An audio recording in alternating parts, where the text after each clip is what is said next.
Hello, friends. Robert Bevan here. This is another episode of Chaucer's Spellbook.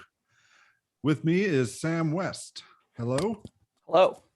And we are, I guess, mostly him. We're going to be talking about Eldritch Blast today. I have some controversial opinions about this spell, Rob. Yeah, you Maybe are not controversial, but I've got some thoughts. not a huge fan of it, from what I understand. Yeah. Let's say that. All right. Well, I mean, just the basics. Shall we talk about what it is? Sure. Okay. Do you want to read the spell description? Yeah, I'll go ahead. Eldritch Blast, usable by the Warlock. It is a cantrip in the School of Evocation. Casting time, 1 action, range of 120 feet. Duration is instantaneous, and the components are only verbal and somatic. A beam of crackling energy streaks toward a creature within range. Make a ranged spell attack against the target. On a hit, the target takes 1d10 force damage. The spell creates more than one beam when you reach higher levels. 2 beams at 5th, 3 beams at 11th, and 4 beams at 17th level. You can direct the beams at the same target or at different ones. Make a separate attack roll for each beam. All right, pretty short and sweet. Yep. Nothing too fancy, right? Seems very above board. Me, I don't know. For a cantrip, I'm pretty impressed with that. That's not something you need to use necessarily all the time, but it's a cantrip. You can just blast. Mm-hmm. So yeah, I hear that. That's the comment of this isn't something you need to use all the time. Unfortunately, for warlocks, this is what they end up having to use all the time. That lies my problem with Eldritch Blast. Okay. So this spell is really similar to Firebolt in a lot of ways. Firebolt also is a ranged spell attack of the same range, I believe. It might be 100 feet. It's close. It does d10 fire damage, and its scaling gives it an extra d10 damage on the single attack roll. So if you make one blast with a Firebolt, if you say you're 5th level, it'll do 2d10 fire damage. If you hit with Eldritch Blast, instead of making one attack roll, you make 2, and each one does a d10 force damage. There are lots of little things going for Eldritch Blast, like force damage tends to be a slightly better damage type. Very rarely do those kinds of resistances matter unless you're talking like whole campaign scope. So like if you're like going into hell to fight demons, fire damage might not be your best bet, but for the most part, it's a pretty negligible upside. Squirrels, then yeah, who really cares? The issues with Eldritch Blast are that the Warlock class is structured, so you get this lovely thing called Pact Magic, and Pact Magic basically says you don't get to cast as many spells as everyone else that can cast spells, which means you end up having to lean on your cantrips really heavily if you want to play the spellcasting mass damage kind of character. It can be tricky. It's kind of, I like to think of Eldritch Blast as kind of like proposing on the first date, where you pick it thinking, oh, this looks good, this seems powerful, and I look into my class options, and well, down the road, the Eldritch Invocations can let me do damage extra with it with Agonizing Blast, and I can take the Hex spell so that when I hit things with the attack roll, they'll do a bonus d6 damage. What ends up happening is you take Hex at first level, so you bonus action Hex something, and then you spend your action at first level casting Eldritch Blast. I do a d10 plus d6 damage when I hit. How cool. And then you do that every turn in combat for the rest of your life.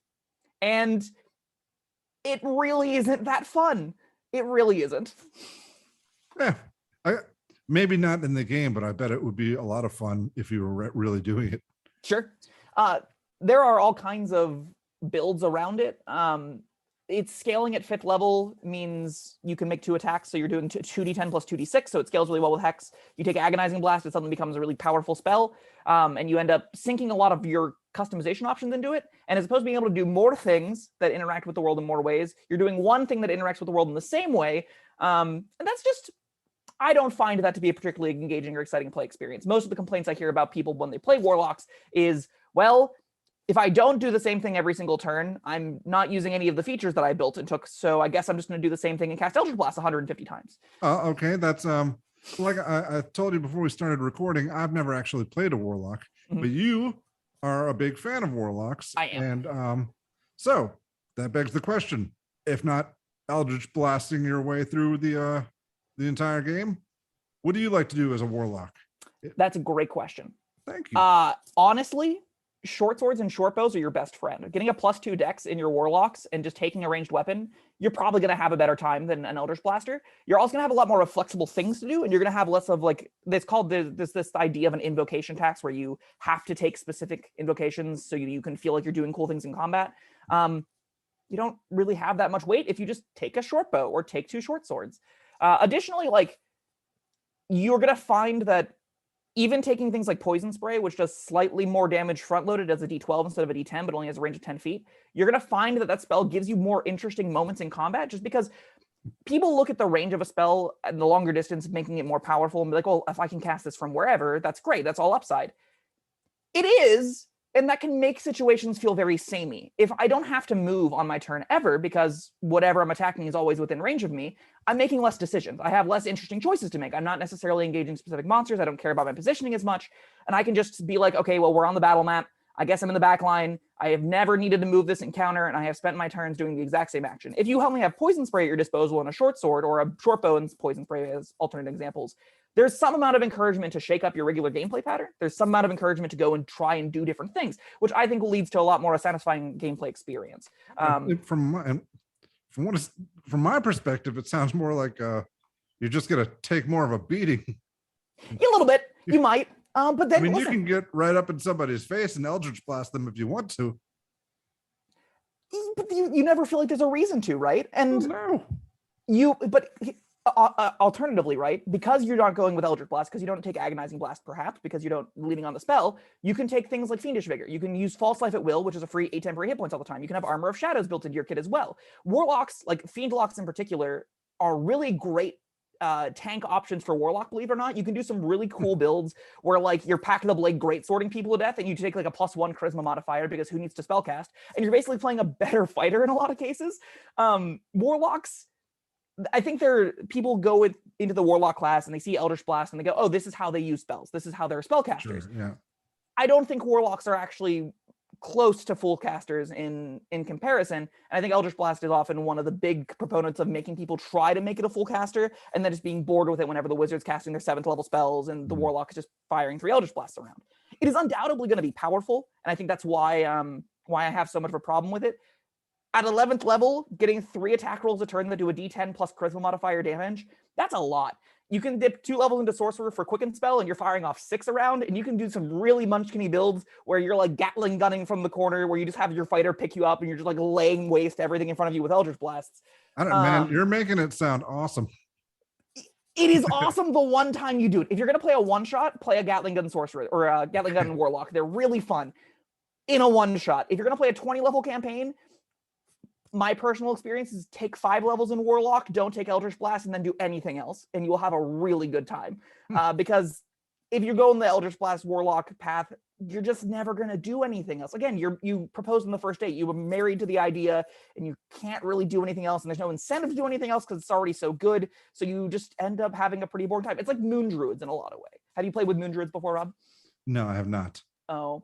The gist of them is you turn into monsters and they get tons of free hit points, and that's the whole shtick. So you start doing that at 2nd level and you get a bonus 60 hit points, and you do that twice and you have a bonus 120 hit points.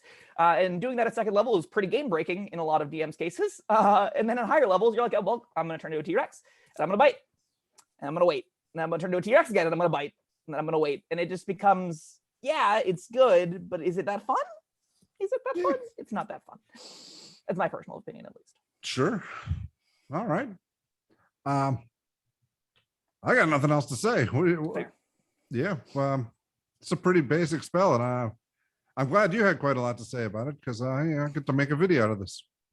Great. Yeah, you people on YouTube everywhere out there, you're allowed to be angry at me and be like, oh, I have so much fun in my Eldritch Blast. That's great.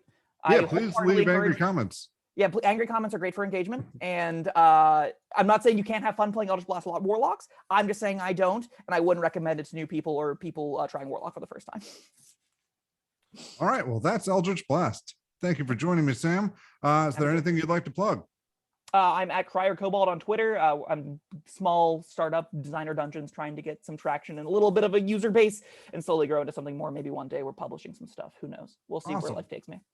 And you all know me. I write books, Critical Failures. Go check it out. That's it. Thanks for having me on, Rob. All right. Bye-bye.